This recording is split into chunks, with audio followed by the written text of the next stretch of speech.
ফিলিস্তিনের ভূমি মুসলমানদের জন্য অতি পবিত্র ও গুরুত্বপূর্ণ।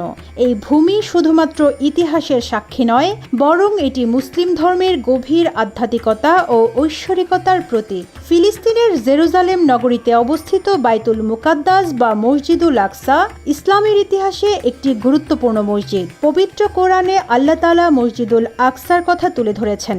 এখান থেকে সংগঠিত হয়েছিল আল্লাহর রাসূল সাল্লাল্লাহু আলাইহি ওয়াসাল্লামের পবিত্র মেরাজ।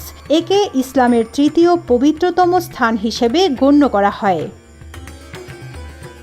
মহানবী সাল্লাল্লাহু আলাইহি ওয়াসাল্লাম আল আকসা মসজিদকে বিশেষ মর্যাদায় অভিষিক্ত করেছেন। তিনি বলেছেন, 3টি মসজিদ ছাড়া অন্য কোনো মসজিদে নামাজ আদায়ের উদ্দেশ্যে ভ্রমণ বৈধ নয়। মসজিদুল হারাম, মসজিদুল নববী এবং আল আকসা।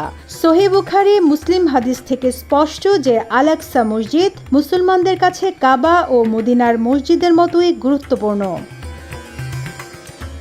যমুনা ইলেকট্রনিক্স ঈদে ডাবল খুশি অফার সিজন 3, যে কোনো পণ্য কিনলেই পাচ্ছেন নিশ্চিত ঈদ উপহার। সূরা বাকারার 150 নম্বর আয়াতে বর্ণিত ফিলিস্তিনের মসজিদুল আকসা হল মুসলিমদের প্রথম কিবলা, যার দিকে মুখ করে রাসূলুল্লাহ সাল্লাল্লাহু আলাইহি ওয়াসাল্লাম ও সাহাবীরা 10 বছর নামাজ আদায় করেছেন।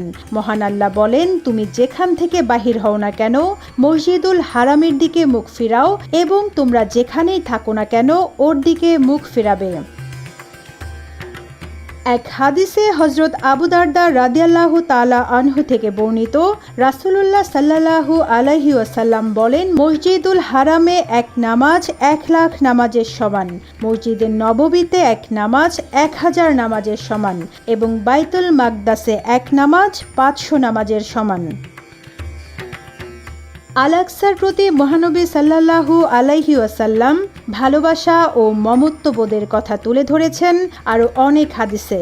মসজিদুল আকসা এবং ফিলিস্তিনের আশেপাশের ভূমিকে তিনি পবিত্র ভূমি হিসেবে আখ্যা দিয়েছেন। তিনি এই মসজিদকে সফর করতে উৎসাহিত করেছেন এবং সেখানে ইবাদত করার মহিমা বর্ণনা করেছেন। জেরুজালেমের বাইতুল মুকাদ্দাস থেকে ইসলামের ইতিহাসের গুরুত্বপূর্ণ ঘটনা ইসরা বা রাসূলুল্লাহ সাল্লাল্লাহু আলাইহি ওয়াসাল্লামের রাত্রিকালীন ভ্রমণের সূচনা হয়।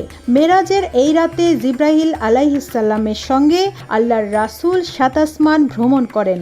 এই রাতেই তাকে জান্নাত ও জাহান্নাম দেখানো হয় এবং তিনি আল্লাহর সাক্ষাৎ লাভ করেন। এখানে আল্লাহর রাসূল সব নবীর নামাজের ইমামতি করেন। তারপর তিনি সেখান থেকে ঊর্ধ্ব আকাশে ভ্রমণ করেন।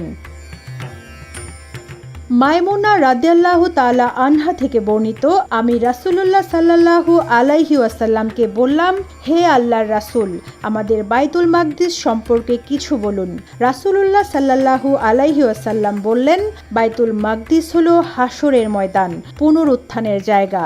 তোমরা তাতে গিয়ে সালাত আদায় করো, কেননা তাতে 1 ওয়াক্ত সালাত আদায় করা অন্যান্য মসজিদে 1000 সালাত আদায়ের সওয়াব পাওয়া যায়। Rizwana Rinti, news desk, Ittefaq.